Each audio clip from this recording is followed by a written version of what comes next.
Olha, se aproveitando do painho. Se aproveitando do painho, mandou R$10. Já irei mimir pago. E antes disso, queria saber só fala sobre o Trump Malmo Cleiton e o mito e o Lula ter contato com o Didi Blue Dustin. E também do deputado do PT brigando. O FDP ainda ganhou depois KK. Eu abri a live falando do Renato Freitas ter tomado aquele soco na cara. Eu não acho que o Trump... Eu não acho que o Trump... Ele foi... Ele deu aquela merda no Bill Clinton. Eu acho que ele é hétero demais pra esse tipo de coisa, sinceramente. O resto, sabe? As ligações dele com o Epstein, beleza. Tá entendendo? Não, eu acho que não rolou. Do PT, o Lula, no caso. O Lula ele é inocente, beleza? Vamos lá, uma coisa que eu notei sobre diferenças cruciais entre... Como o Brasil é um país de matriz latina e nós somos uns putanheiros... Nós somos uns putanheiros de merda, tá ligado? Um monte de degenerado. E não há uma repressão grande aos nossos impulsos mais animalescos. O que eu notei é que a classe política brasileira ela é muito convencional em seus gostos. Tipo, a classe política brasileira e a nossa elite, ela é muito jeca, ela gosta de beição, ela gosta de bundão, ela gosta de mulher peituda cavala, tá entendendo? Isso é meio que uma constante histórica, tá ligado? A gente tem gostos muito... O brasileiro tem gostos muito convencionais, quando esse muito é esse exagero. Agora, no mundo anglo-saxão, o puritanismo está lá ainda. O puritanismo tá lá ainda. Essa repressão sexual e o que acontece? Quando há uma repressão grande, a vazão é escrota. Pelo menos é a interpretação que eu tenho. A vazão é muito escrota. Então esses caras chegam na posição de poder. Não é agradável que eles sejam um grande putanheiro, como aqui no Brasil os caras têm orgulho de ser um monte de putanheiro. Então eles acabam, sabe, entrando em espirais de grupos e seitas e ter grupinhos de pessoas ali que... sabe, o conceito de seita, de grupo, organização secreta aqui no Brasil é um bagulho que não é comum. Eu acho que não é bem comum. Tipo, a gente tem maçonaria, a gente tem organizações secretas atuando aqui no Brasil. Mas, cara, no mundo anglo-saxão é pra tudo quanto é lado. Qualquer merda tem uma seita. Qualquer coisa tem um grupo, uma organização secreta, uma confraria, um brotherhood. Toda hora, pra todo canto tem alguma coisa. Tipo, sabe, aqui no Brasil não é. A política brasileira, ela não se dá em termos de organizações secretas. Pelo menos a interpretação que eu tenho. Então, onde que eu quero chegar? A elite brasileira, ela não é pedófila. Pinguzo mandou R$10. Pardo, eu estava vendo conspirações do antigo Banco da Inglaterra. E Banco Central e Zazazás. E rapaz, esse povo escolhido gosta de fazer uma gracinha com usura. Você sabe de algo, Pardo? O que acha, Zaz? Isso é tudo teoria da conspiração. Isso é tudo teoria da conspiração, cara. Ignora tudo isso. Ignora, Goi. Goi, ignora. Não, mas sim, os judeus criaram um sistema financeiro moderno. Afinal de contas, a forma que eles tinham pra viver era com usura, trabalhando com finanças. Ora, pô, tá entendendo? Tipo, caralho. Isso era proibido a cristãos. Cristãos não podem cobrar juros. Pô, então simplesmente é o que sobrou pros caras, eles fizeram isso muito bem. Beleza? E se tornaram muito ricos. E pronto, aí eles criaram a porra do Banco da Inglaterra. O primeiro banco central foi o Banco da Inglaterra, foi um banco... O Banco da Inglaterra dos Rothschild, né? Controlado por muito tempo pela Rothschild. Isso, precisamente. O Banco da Inglaterra dos Rothschild. O Banco da Inglaterra! Hã? O Banco da Inglaterra! O império onde o sol nunca se põe. Rothschild. Óbvio que eles são escrotamente influentes. Cara, um traço de jequice que eu abandonei foi quando eu entendi como funcionava a listagem da Forbes. Viu que os gringos estão usando Brazilian? Sim, eu vi. Foi o Flight from Syracuse que startou isso. Ou startou, ou ele tá usando. Ou ele abraçou o meme e fez um doc inteiro sobre a criação no Banco da Inglaterra. Os Templários, os Templários criaram o sistema financeiro, os judeus aperfeiçoaram, porque, sabe, eles simplesmente deram continuidade ao processo. Então, basicamente, aquela lista da Forbes das pessoas mais ricas do mundo, aquilo dali é baseado em informações públicas. Então, não é uma questão de conspiração, é simplesmente uma questão de não temos informações. O Bill Gates, o Elon Musk, talvez ele seja o homem mais rico. O homem mais rico. Mas definitivamente a família Musk não é a família mais rica e poderosa do planeta. Olha pros Rothschild. Sabe, quando você puxa a lista da Forbes, você vê individualmente os Rothschild ali, os cabeças da família tem, sei lá, entre 5 a 15 bilhões de dólares em patrimônio. Isso é público. Cara, aquilo é uma família que tá desde 1600, mais ou menos, atuando no sistema bancário inglês. Tá entendendo? Eles são. A família Rothschild, como dinastia, foi fundada em 700. Mas eles estão operando aí. Eles estão operando há 300 anos com finanças.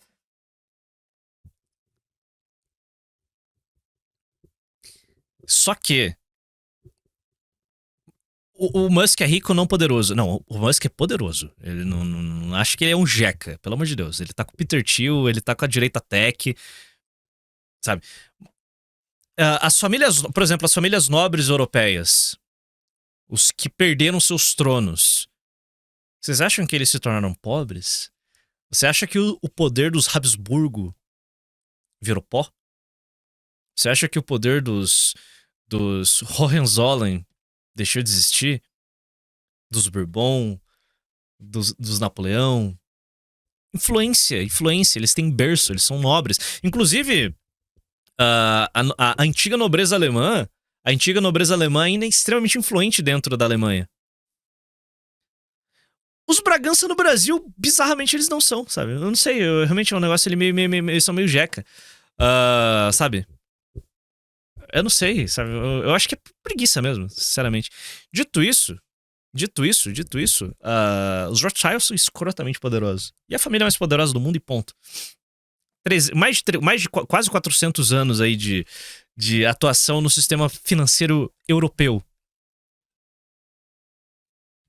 Porra.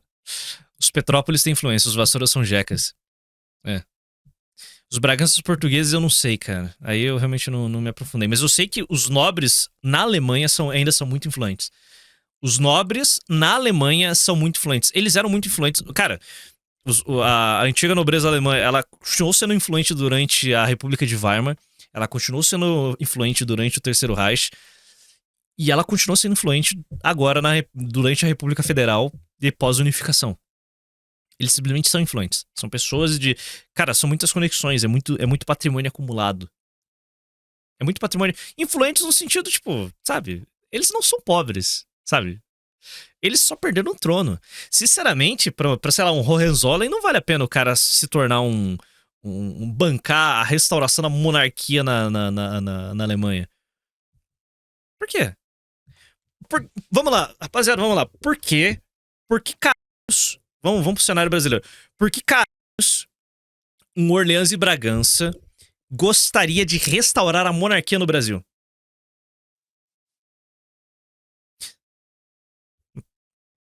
Não. Eu não tô falando que nós aqui não queremos a restauração da monarquia. A gente quer. Nos nossos termos agora, nessa altura do campeonato. A gente quer um tipo novo de monarquia. Mas um Orleans e Bragança. Sabe? Meio que tá na cara de todo mundo que eles estão cagando pra isso. Eles não querem. Eles estão há 100 anos no Brasil e eles não fizeram absolutamente nada pra restaurar a monarquia. Sabe? Não fizeram absolutamente nada. Eles não querem. Eles recusaram a coroa múltiplas vezes. Eles recusaram a coroa na Revolução Federalista. Eles recusaram a coroa. Isso deu um rumor, na verdade, eu não sei. Eles recusaram a coroa durante o início da ditadura militar de 64.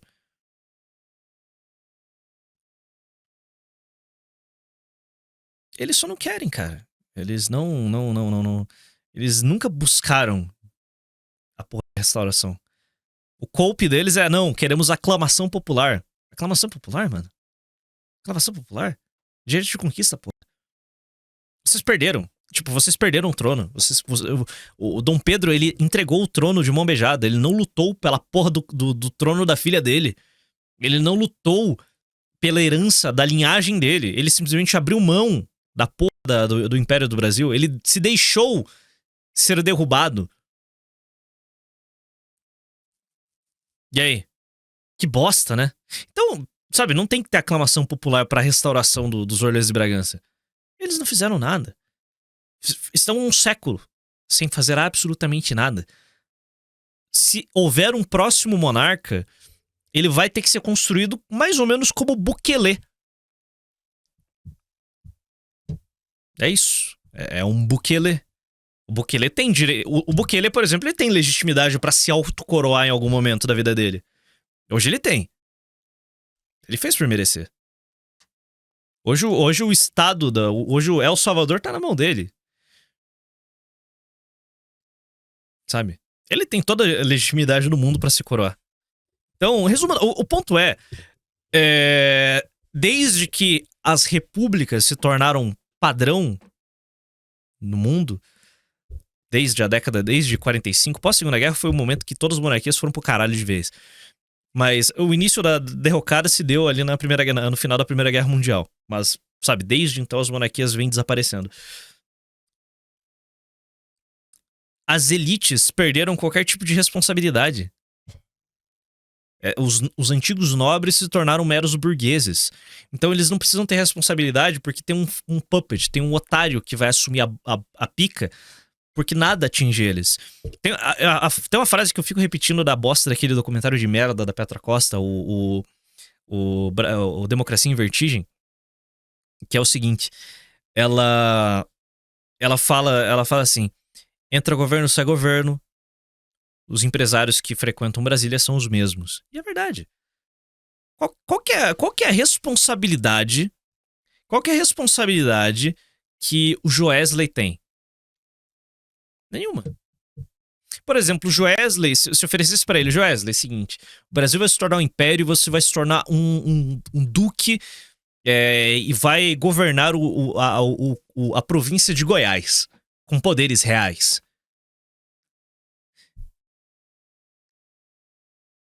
Por quê? Por que ele aceitaria isso? Ele ia colocar um alvo nas costas. Tipo, a influência que ele tem hoje é muito maior que se ele fosse um governador eleito dentro de um estado. Ele não aceitaria, porque não vale a pena, sabe? É responsabilidade com... ele assumiria um trabalho, um trabalho que ele seria cobrado por ele. Como um empresário fazendo lobby, gastando dinheiro e levando nego pra comer p dentro de iate, é muito mais fácil. Mandou R$10. As famílias reais tradicionais também se autocoroaram há 1000 anos atrás. Agora as novas famílias reais vão se coroar como a família Bukele. É isso, tipo, é que nem aquele vídeo que a gente assistiu ontem. As democracias estão cambaleando, as monarquias estão batendo na porta de novo, sabe? Em outros termos.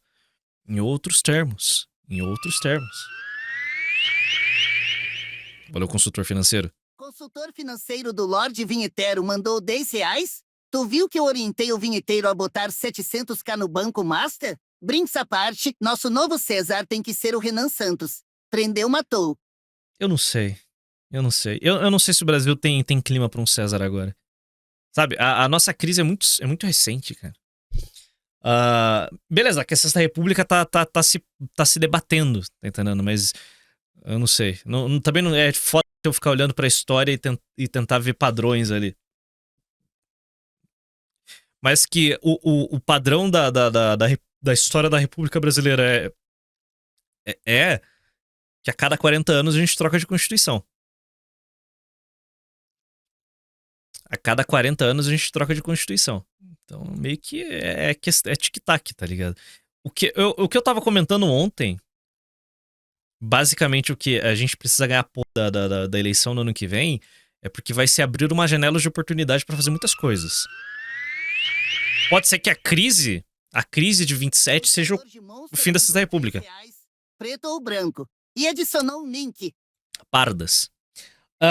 Então pode ser que a crise de 27 possa ser a desculpa perfeita pra dar cabo na Sexta República. É isso, sabe? Daí quem sabe... Já pensou? Cara, não, tô falando sério. Não é impossível.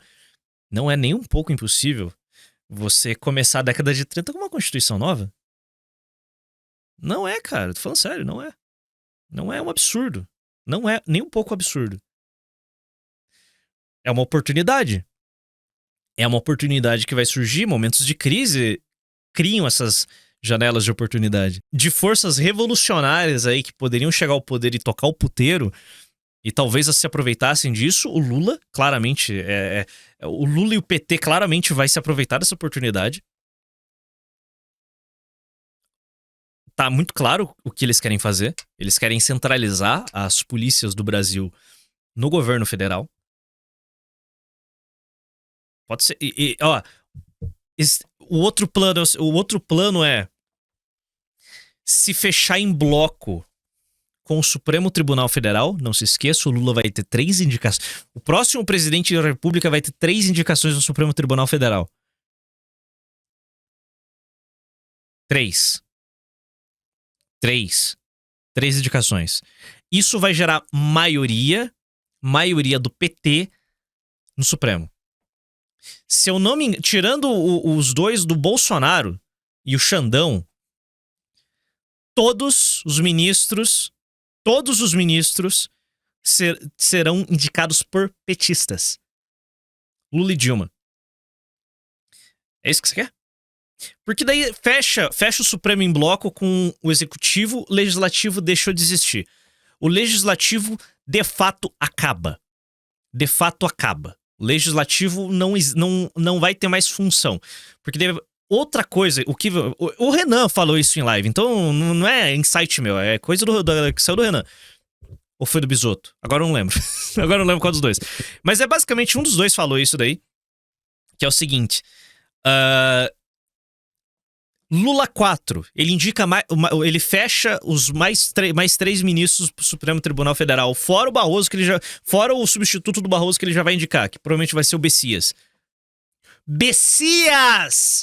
Jorge Bessias! O Bessias. Então, vai ser o Bessias vai entrar no lugar do Barroso. Aí o que acontece? Ele tem mais 2 indicações. Falei, mais 2 indicações. Já vai fechar a maioria do Supremo, maioria petista no Supremo Tribunal Federal. O que o Flávio Dino, desde que ele sentou aquele e ceboso na cadeira de ministro, qual que é a pauta dele? É rede social? Não é rede social. Ele tá cagando pra rede social. A pauta do Flávio Dino é uma só. Acabar com o orçamento secreto. Por que ele quer acabar com o orçamento secreto? Porque ele acha isso imoral? Não, porque a existência do orçamento secreto destrói os poucos poderes do poder executivo. Se você acaba com o orçamento secreto, o legislativo vai ser obrigado a voltar a dar ouvidos ao poder executivo. Então, olha, o circo tá armado aqui, rapaziada. O objetivo do PT é centralizar as polícias no governo federal, acabar com o orçamento secreto e fechar um belo acordo com o Supremo. Nessa, não existe mais poder legislativo no Brasil. Acabou o poder legislativo no Brasil. Não existe mais. Cara, venezuelização vai deixar de ser uma ideia de boomer maluco e vai se tornar uma realidade. Tô falando sério. Isso vai se tornar uma realidade. Agora, adicione crise fiscal de 2027 ou 2028. O Brasil vai estar explodindo. Momento de crise, as pessoas estão abertas a aceitarem soluções absurdas.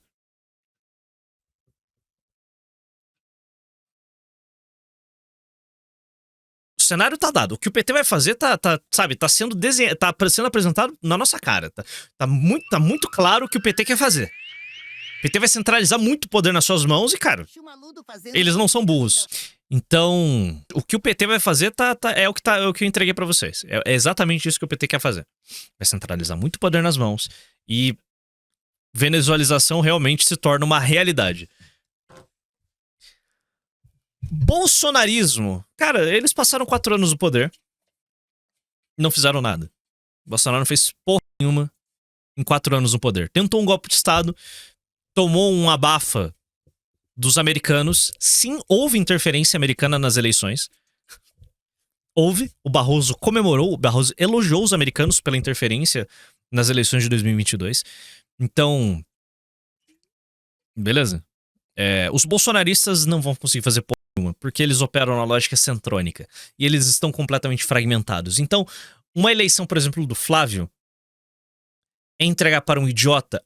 É a segunda vez que a gente vai entregar para um membro da família. Seria a segunda vez que a gente ia entregar para um membro da família Bolsonaro um cenário muito agradável para fazer coisas radicais. Falou, Júnior. Em escola pública e adicionou um link. Vou ver aqui. Vocês confiariam na família Bolsonaro e nos deputados do PL uma nova Constituição, rapaziada? Vai lá.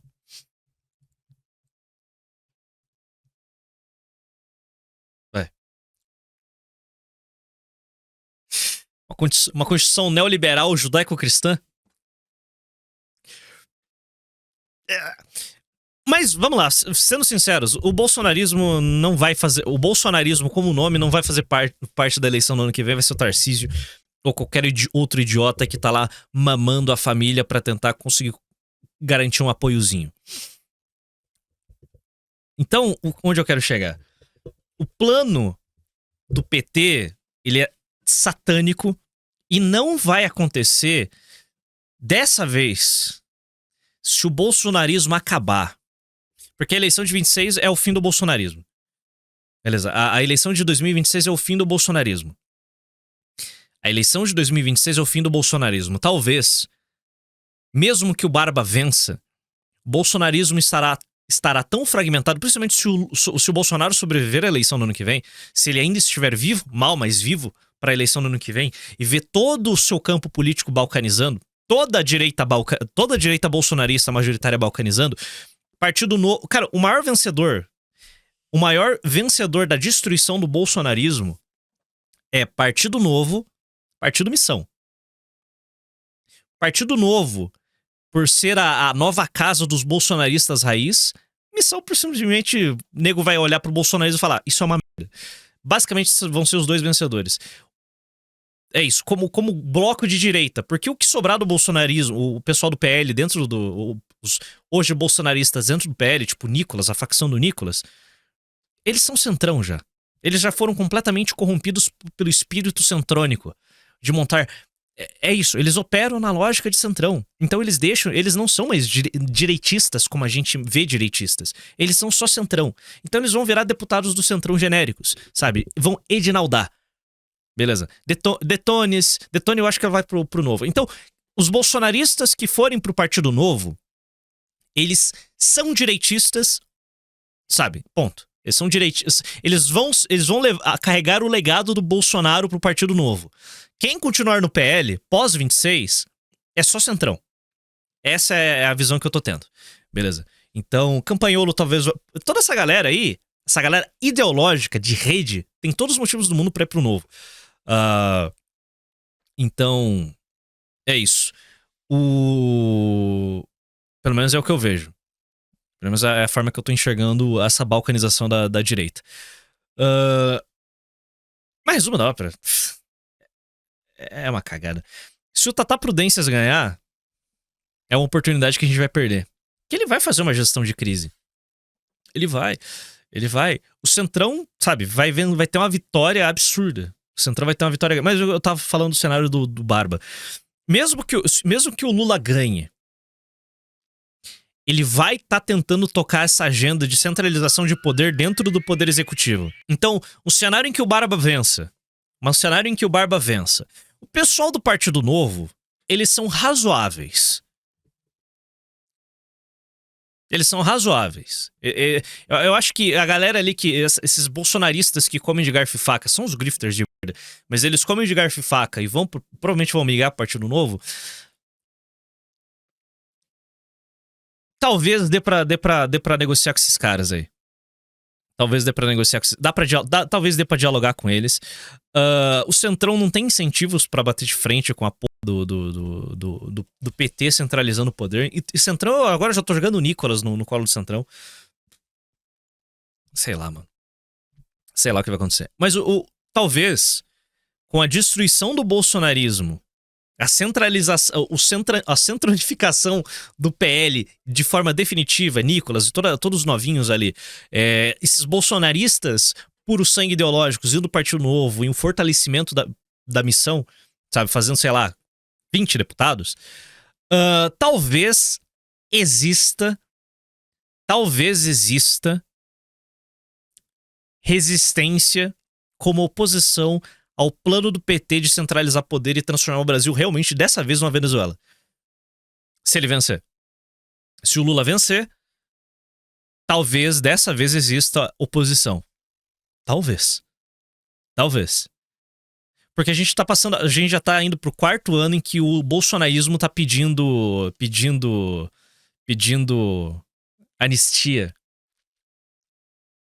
em vez de fazer oposição ao Lula. Eles estão pedindo anistia em vez de pedir oposição ao Lula. Agora, a gente vai pro cenário de crise, cara. Aí realmente eu não faço a menor ideia do que vai acontecer pós início do governo Lula 4. Sabe? Eu realmente não faço a menor ideia. Aí realmente tá tudo aberto. Então eu tô na fase do talvez. Eu tô no cope aqui de talvez tenhamos uma oposição. Talvez a gente tenha uma oposição. Talvez a gente tenha uma oposição no possível Lula 4, certo? Então, que desastre. Que desastre. Agora, esse é o cenário PT. Cenário Tata Prudências, ele vai desperdiçar uma oportunidade de ouro de fazer muitas coisas, porque ele é só um bosta, ele é só um gestor. Ele é um cara que faz ponte, um cara que faz estrada. Então ele só vai dar uma sobrevida maldita e satânica à Constituição de 88. Como eu sou um psicopata, sabe, eu quero all-in na missão e vamos ver o que acontece, tá ligado? Talvez o Renan seja impeachmentado em 3 meses. Talvez ele passe a porra da Constituição. Aí o cenário tá completamente aberto, eu sequer consigo fazer previsões aqui. Então eu simplesmente estou no all-in, tá ligado? Mas os cenários realistas e, eu sou um analista político sério e é Lula, Apocalipse, Tarcísio, estagnação. É isso. Então, basicamente, esse é o cenário. Tá entendendo? Renan impeachmentado em 3 meses, eu fujo pro Uruguai. Cara, se o Renan for perseguido por vias democráticas, eu vou embora. Gabriel Pinguso mandou R$10. Beleza. Olha que foda. Tu falando de políticos. E nenhum com valores e ideias. Nenhum com sonhos para um Brasil grandioso. Tudo dinheirista, cara. Como sonha com um Brasil foda com a elite porca de espírito. Que horror, cara. É exatamente. Olha que bosta, né, mano? Olha que merda, né, cara? É exatamente isso. Tipo, em algum momento eu falei que o Lula tem um projeto de Brasil. O Centrão, Tarcísio, Partido Novo, algum deles tem projeto, tipo, tem ideias, tá propondo alguma... Montou um livrinho ali pra pelo menos apresentar ideias? Nenhum deles. Eles só querem poder pelo poder, é só isso. Esse é o rolê dos caras. Esse é o rolê da nossa política. O rolê da nossa política é poder pelo poder. Sabe? É brigar por um pedacinho cada vez menor do bolo. É só isso. Puta que pariu. Puta que pariu. É um desastre, mano. É um desastre. É um desastre. É um desastre. É um desastre. O áudio do Paro tá foda. Mas tá ruim? Era pra tá bom, né? Eu achei que tava bom. Era pra tá bom, né? Eu achei que tava bom. Pra mim está agradável, eu acho. No final o que vai importar é a vibe de 26. Não, o brasileiro vota irracionalmente. Pode tá perfeito. Então tá ótimo. Obrigado, rapaziada. Então, a vibe de 26 é outra, tá entendendo? Vamos ver o que vai acontecer. Tem alguns cenários que eu puxo o carro do Brasil. Eu não puxo o carro do Brasil se o governo Lula 4 começar e todos os planos que eu descrevi pra vocês falharem de cara. Não puxo o carro. Não, fica aqui, foda-se, tá ligado? É Dirceu Pio. Aí a gente continua operando na lógica da Dirceu Pio. A gente fala o que a gente... Nós falamos o que nós queremos. Daquele jeito, sabe? Sabe, a gente... Por exemplo... Valeu, Lula. Valeu, Lula, eu não lhe tanco. Lula, você é otaku, cringe, xixi-post, gado e goré. Eu não lhe tanco. Eu perco tudo. Lula é cringe, gay e goré. Beleza? O Lula é cringe, gay e goré. Goi, filho da... então, hoje a gente opera na lógica, tipo, vamos lá. A gente fala tudo que a gente quer. Tipo, eu falo absolutamente tudo que eu quero. Mas na maior parte das vezes eu tenho que, tipo, sabonetar, usar outras palavras, tá entendendo? Sabe? Puta, eu não posso falar exatamente o que eu quero porque Brasil, né? Sabe? Brasil, não temos uma primeira emenda aqui. Então a gente tem que... A gente é radical, mas a gente tem que operar na light, sabe? Nós somos radicais. Mas há um grande refinamento do discurso. Beleza? Um gigantesco refinamento do discurso. Gigantesco refinamento do discurso. Tem coisas que nem com outras palavras eu posso falar. Então, sabe, tem que operar. Cara, você tem que operar de forma inteligente. Sabe, você tem que... Claro, o cara tem um certo grau de autismo, ele simplesmente fala as coisas sem pensar e vai se Mas, via de regra, você tem que operar em outra lógica. Brodonix. Não sabe votar, só votam no político que mais aparece e que mais fica brigando com o outro. A democracia é uma falha, o Brasil precisa de um ditador pra botar ordem aqui mesmo. Afasta de mim esse cálice, pai. Que isso, cara? Que papo antidemocrático. Eu só quero uma Constituição nova, pô. Só quero uma Constituição nova, sabe? Só quero uma Constituição nova, é só isso. Nada mais. Nada mais. Tinto de sangue, pai. Afasta de mim esse cálice, pai. Afasta de mim esse cálice, pai. Afasta de mim esse cálice de vinho tinto de sangue. Não, eu não. Mano. Complicado. Então, no fim do dia, no cenário Barba falhou miseravelmente em avançar esse plano de venezuelização do Brasil. Eu fico aqui, não vou fugir. Tarcísio, também não vou fugir. Cenário que eu puxaria o carro. Realmente, o Lula, em 3 meses, ele conseguiu fazer absolutamente tudo que eu descrevi pra vocês. Saludos de Montevideo. Saludos de Montevideo. Eu vou embora. Lula Chaves. Realmente. Aí, irmão. Puxa o carro. Nanã. Se Nanã for perseguido por vias institucionais e perder na queda de braço, eu puxo o carro. Se Nanã... Vou ficar quieto. Não vou ficar falando essas coisas. Tem um cenário que eu puxo o carro, tem um outro cenário que eu não puxo o carro, sabe? Sem nome mandou R$15. E se o Bolsonaro morrer antes de 2026? Não acha que os Estados Unidos vão meter sanção até o país quebrar lindamente, tipo Cuba?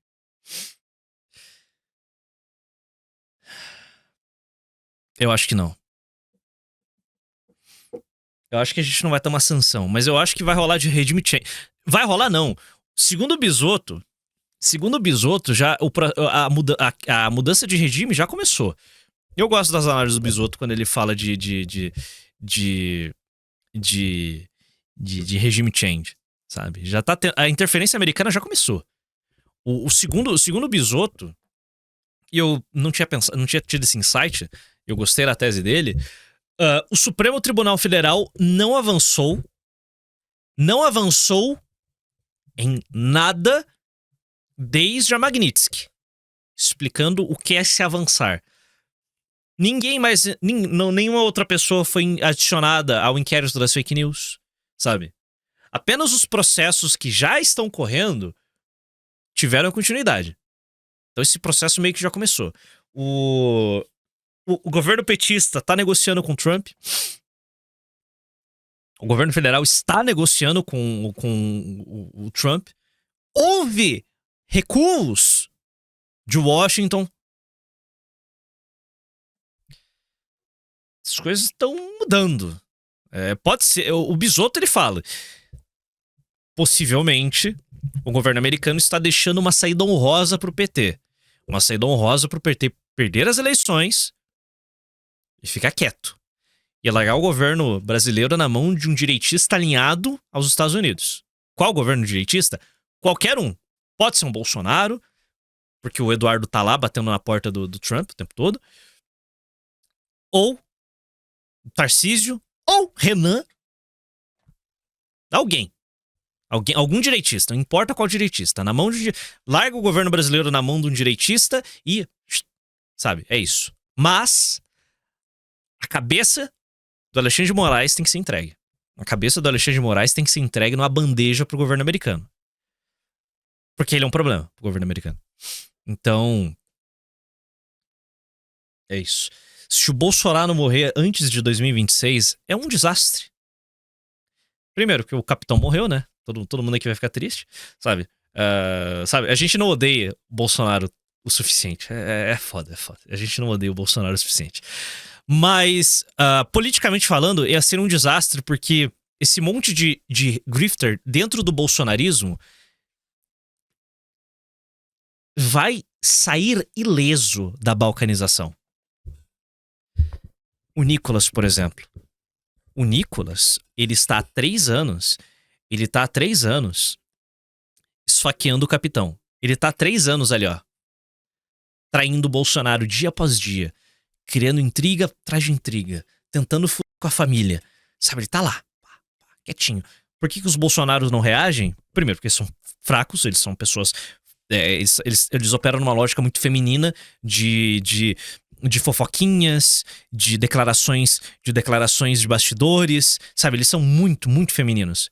Enquanto o Renan expulsou o Sandro publicamente, deu no meio, fez merda, foi comprovado, expulsou, Bétega, a mesma coisa, 2 influenciadores da missão gigantescos, do MBL gigantescos, publicamente, e foda-se, sabe? Não sobrou nada. Pensaram em trair e foram expulsos, porque é assim que a banda toca. O bolsonarismo não opera assim. Eles temem Nicolas Ferreira. Eles temem Nicolas Ferreira.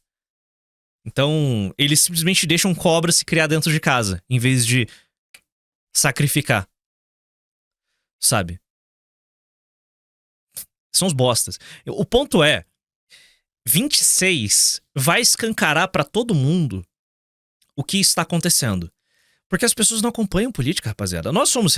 A gente aqui é doente. Vocês são 854 pessoas, meia-noite 43, de uma quarta-feira falando de Bolsonaro. Beleza? Eu não sei nem porque eu tô falando essa porra. Mas, tipo... o povo brasileiro não acompanha política.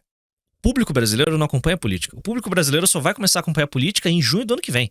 Depois da Copa. Aí acorda pra eleição. Aí, porra, eleição, meu Deus. O que está acontecendo? Vou me atualizar dos últimos 3 anos. O que o público não sabe é de toda essa guerra civil bolsonarista que está acontecendo. Então, o público o público bolsonarista que tá off, eles vão olhar pra guerra civil bolsonarista e vão prestar atenção no que o Eduardo tá falando. E pode ser que aconteça um racha ali.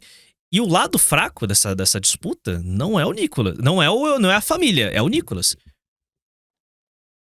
Ele é o lado fraco.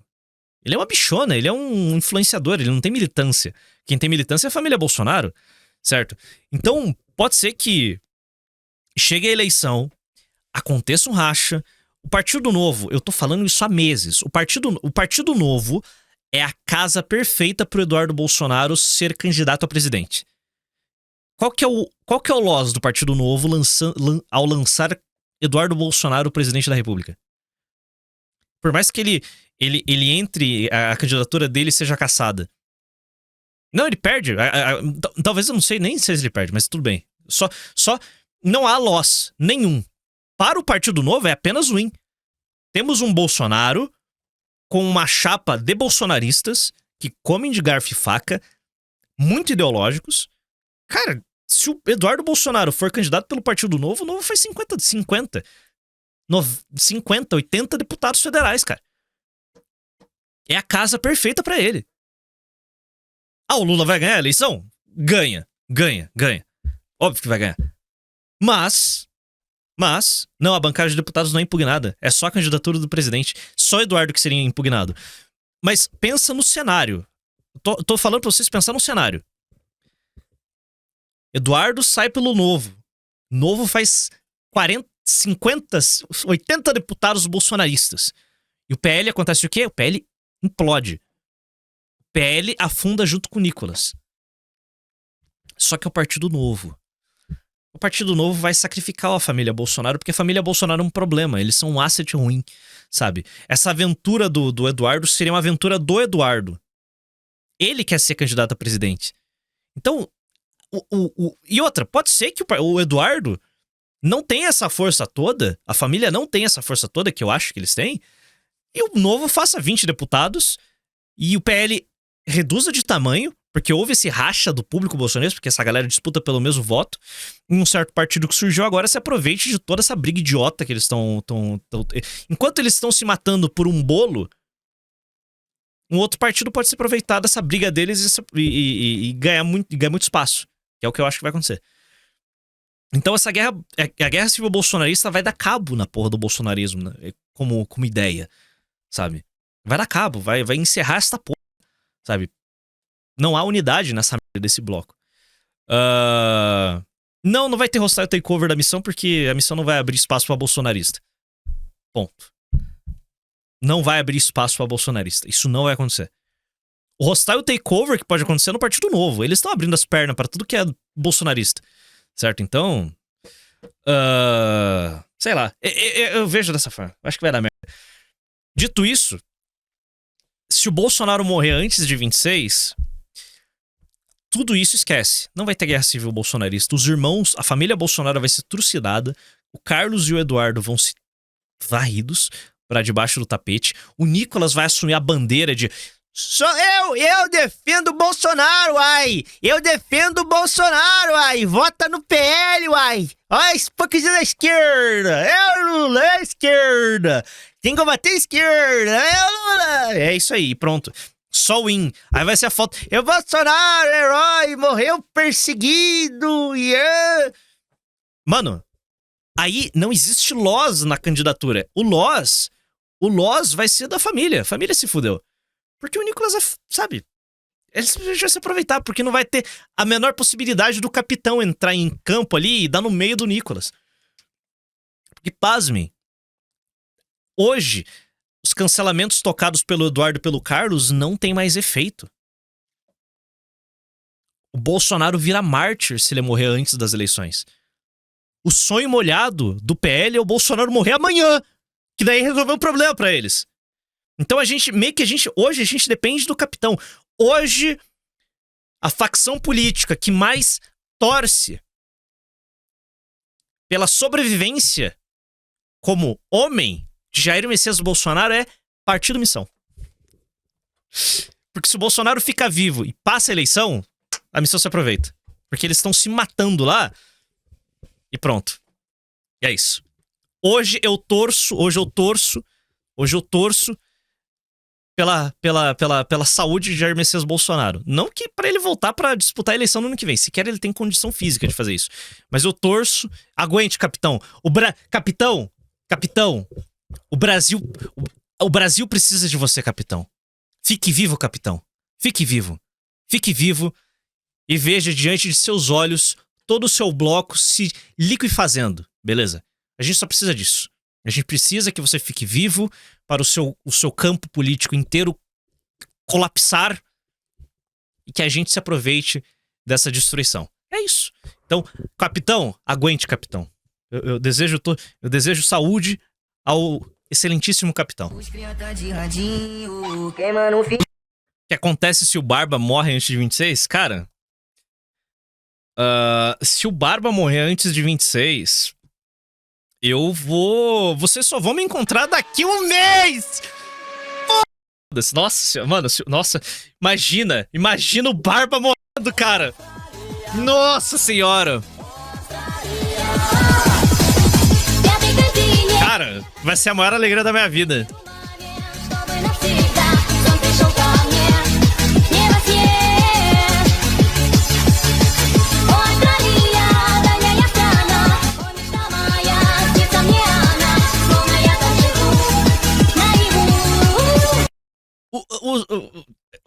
O Barba, cara, é isso aí. É que a situação de saúde do capitão é tão. Ele tá tão debilitado, ele tá tão fodido que eu sinto pena, cara. Eu já não consigo mais sentir. Eu sinto pena, cara. Ele tá. Cara, o Bolsonaro tá podre. Uma vez a cada 2 meses ele tem que fazer uma cirurgia nova. Ele está apodrecendo. O Barba está. O Bolsonaro está apodrecendo. Ele tá apodrecendo. Tá. Sabe? Tá mal. Agora o Lula não. O Lula, eu quero que ele sofra. Cara, o mundo perfeito pra mim é o Lula e ele ir definhando dia após dia, sabe? Num nível em que ele não pode nem tomar morfina porque ele simplesmente não funciona. Até ele morrer, sabe? Ali por agosto, sabe? Nessa ele já fudeu com todo o planejamento do PT, sabe? Definhando. Pô, tô morrendo, tô cheio de... Merda. É isso. O capitão, eu sinto pena. Morra, eu odeio muito mais o Lula do que eu odeio o Bolsonaro. Apesar do Bolsonaro ser um câncer, ser uma desgraça que surgiu na direita, eu odeio muito mais o Lula do que eu odeio o Bolsonaro. É um bagulho irracional no meu caso. É que o dano que o Bolsonaro gerou à direita é o dano que nós aqui estamos discutindo. A bosta da anistia. É quase dezembro. É quase dezembro de 2025. Estamos falando de anistia! Porra! Tá entendendo? Anistia! Não dá. Então, é foda.